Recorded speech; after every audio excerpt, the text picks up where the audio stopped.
Hi, I'm Paul Horne from Nanaimo, BC. My participant today is James Duff, certified personal trainer. His level of Pilates is beginner.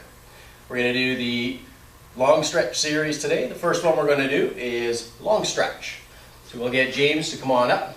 We're going to place his hands shoulder distance apart on the foot bar. We're going to place the feet on the headrests right in between the shoulder blocks. We're going to come up into that plank position. So from here, you really want to make sure that you're connected to the core so you can maintain a neutral spine, keeping the neck nice and long. The exercise is inhale, dorsiflex the ankles to turn the legs on. As you exhale, pressing evenly through the feet and the legs, opening the carriage.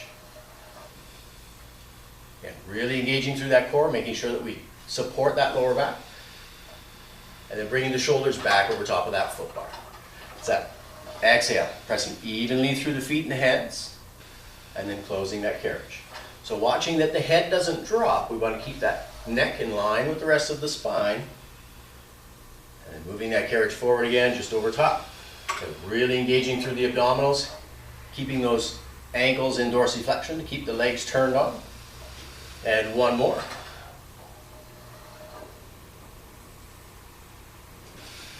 And then relaxing there. We'll get James to kneel down. His feet are going to go up against the shoulder blocks for down stretch. So the hands are still shoulder distance apart on the foot bar. From here, we want to press the ASIS forward and come into slight thoracic extension, being sure to stay connected to the core. We don't want to come into hyperextension. From there, again, we're going to press evenly through the feet and the hands on the exhale to open the carriage, coming out as far as you have control, and again, can maintain that neutral spine. That length through the neck we want to maintain for sure. And then closing that carriage. Again, coming into that extension, thoracic extension, watching we don't hyperextend. And then exhale, pressing out through the feet and the hands evenly. Now note how the shoulders are staying down and away from the ears. So we keep that length in the neck. We stay integrated to the core so that we help support that lower back.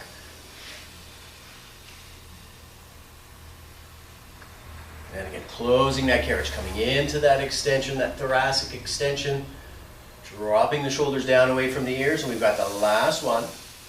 Now it's really important to let the breath dictate the tempo of the exercise. So we never want to hold the breath at any point.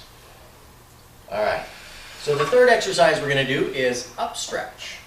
So we're going to keep his hands on the foot bar at shoulder distance. We're going to get James to come into a pike position, up on the balls of the feet, and pushing the heels into the shoulder blocks. So we're going to evenly distribute the body weight between the hands and the feet. So we're going to get him to shift back just a little bit, keeping the carriage absolutely quiet. From here, we're going to tuck the pelvis underneath. So we want to do a slight pelvic bowl. Now on the exhale, we're going to press out through the legs and hands evenly, out as far as we can maintain a flexed spine. From here, keeping the carriage absolutely still, we're going to roll through the vertebrae sequentially. So from the tailbone, we're going to come into that push-up position. From lower to upper, move forward so the shoulders come back over top of the foot bar. Right there, again, once again, keeping that carriage absolutely silent, we're going to shift the body weight back. So working from now the upper to the lower, we're going to roll back through those vertebrae, coming back into that pike position in the start position. And then again from there, flexed pelvis, we're going to inhale, press out through the feet and hands, so leg slide the legs back, right to there, as far as you can maintain that flexed spine. And we're going to roll sequentially through those vertebrae, keeping the carriage absolutely still, back into that push-up position, keeping that length in the neck, bringing the shoulders back over the foot bar. And then once again, keeping that carriage absolutely silent, working from the thoracic all the way down, rolling through the vertebrae back into that pike position. And then again, the pelvic tuck, lengthening that out, really staying engaged through that core. And use that breath, back into that push-up position, move the shoulders forward over the foot bar. Right there, and again, keeping the carriage absolutely silent, working from top to bottom, rolling through those vertebrae, and coming back into that start position. Excellent. So we're going to get James to go into elephant now. We're going to put the feet in parallel. So we'll go into the center of the carriage. So from here, the arms are just going to act as a kickstand. So we're going to shift the body weight back onto the heels. We're going to go into a posterior pelvic tilt. And we're going to lift all 10 toes. All right, so from here, we're going to keep this angle exactly the same. You're going to inhale, lengthen that carriage out as far as you can keep that pelvic tuck. Again, the angle on the shoulder doesn't change, and we want to keep the neck in line with the rest of the spine. Then on that exhale, you want to engage the transverse abdominals, closing that carriage.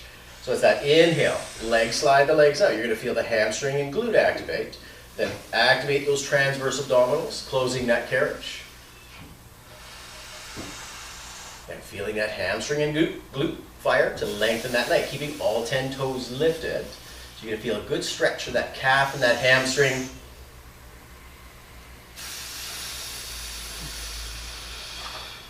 And last one. So again, keeping those shoulders down and away, keeping that neck in line with the rest of the spine. And that concludes elephant. So now we're going to go into long back stretch. We're going to have James sit on the foot bar facing the shoulder blocks. So we're going to lengthen the legs out. We're actually going to place the balls of the feet up against the shoulder blocks. Now, if you've got somebody who's a little shorter, you can adjust the foot bar so that you can make sure that they get that onto the foot bar, or onto the shoulder blocks. So we're going to draw the shoulders down and back because we don't want to have that shoulder pin itself to the earlobe. We're just going to lift the glutes off of the foot bar. It's an exhale, you're going to drop down, keeping the elbows pointed behind you, lowering down. Then you're going to lengthen the arm on the inhale to start to open that carriage. Then as you exhale, we want a pelvic tilt and pressing that up, and then come back to that start position. Now we're going to reverse that. So lengthening the arms up, pressing through the feet, dropping down, staying lifted in the chest, closing that carriage, elbows point straight back, and lifting right back into that start position. So again, it's that inhale, dropping down, keeping that chest lifted, keeping length in the neck.